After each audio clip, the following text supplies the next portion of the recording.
Hey guys, Avi here, and welcome back to our Python development series.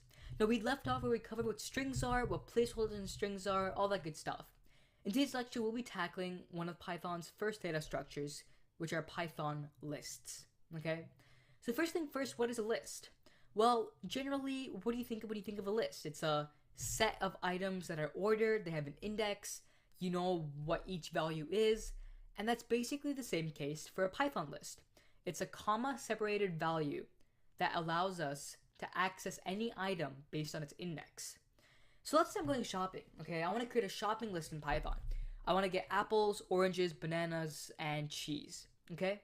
Now, one way I could do this is by associating each item to a variable. I could say item 1 is apples, item 2 is oranges, item 3 is bananas, item 4 is cheese. And yes, that works. But if you think about it, you don't want to create tens of hundreds of variables because that's inefficient. Instead, we have lists. So take a look. So I have apples, oranges, bananas, and cheese in my list. And this is the syntax. You start with a square bracket, have your 4 items separated by commas, and then you close it with the square brackets. Now, this part over here is for the variables. Yes, I could have done the variables, but instead, let's X this, and we're going to use a list. One key thing that you have to remember about a list is that the indexing is off by 1. What you guys might think as the first item, which is apples, is actually index 0 in the list because counting starts from 0. So if I want the second item on my list, I'm not going to say list 2, I'm going to say list 1 because the second item in our list is actually the first index position. So let's go ahead and create a list and everything will make sense soon. So I'm going to go ahead and call this shop list. And again, square brackets, every item separated by commas. So these are strings again, apples, oranges, bananas, and cheese, okay? So now we have our shop list. If you go ahead and print this out, you'll notice that this is the array format, and every item is separated by commas. Now how do I access a value? Well, we just discussed that the index is off by 1. So if I want the first item, I say shop list 0. Well, it's very straightforward. All I have to do is say shop list and then in square brackets, put in your index. So I want the first item, I say shop list 0, I get apples. I want the third item, I say 3 minus 1, 2, shop list 2, bananas.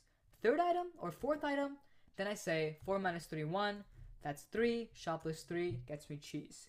Now, one cool thing about PyCharm or almost any IDLE is that if you want to go to a previous line of code that you've written, you can always use the arrow keys to go up and down your code. For example, if I want to use the same line of code from a shop list 3, I just hit the arrow key up and I get that code and I can modify it, do whatever I want. Awesome. So this is one way you can access your items in an array. There's also splicing in arrays. I can say shop list 0 to 2, 0 to 2, and this will get me apples and oranges. It's very similar to what we discussed before. Instead of it takes the first parameter, which is 0, it goes to 1, and then it doesn't count your end range. So it says 0, 1, whoops, we don't count 2, it stops. If I want to get the first 3 items, I'll say shop list 0 to 3, it says 0, 1, 2, whoops, we hit 3, stop. So that's how we access values in lists. Now we want to update it. Say we're talking to our parents or we're talking to someone and they're like, oh, go ahead and get me blueberries as well. How do we add items to our list when we've already created it?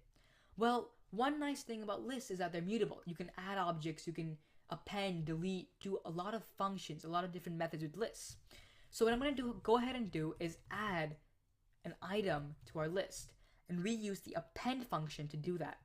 Shop list.append, and I'm going to go ahead and append blueberries, okay? Now, if I print out shop list, you're going to notice that blueberries has been appended to the end of our shopping list, which is exactly what we wanted. But now let's say, oh, we no longer need apples, we actually need cherries, okay? There's been a mass shortage of cherries, we want cherries now. How do we change that?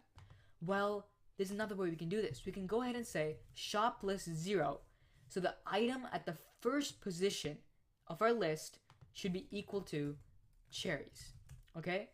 Go ahead and understand the syntax.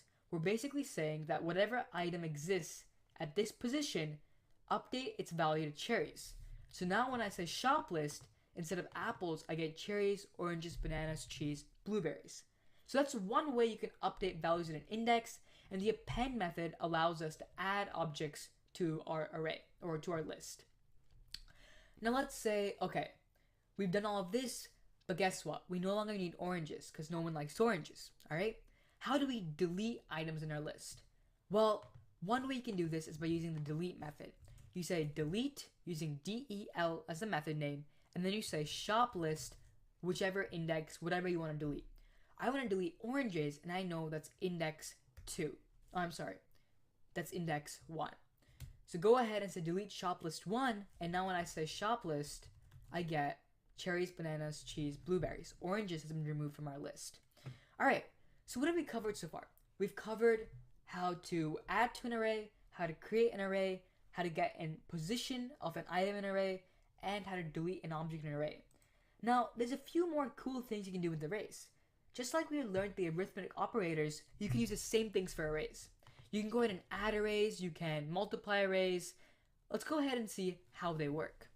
First of all, let's go ahead and see how many items are in my shop list. And I can do that using the len function. The len method returns me how many items are in my list, no matter what. Okay, so there's 4 items in my list. Now let's say I had another list. I'm going to call this shop list 2. And this is going to have bread and jam and peanut butter. Okay? And I want to combine these 2 lists together. What I can do is say shop list plus shop list 2. You can add array lists, you can add lists together to create one big giant list. Another thing you can do is multiply lists. You can say something like, if you want to repeat values multiple times, you can say shop list times 2.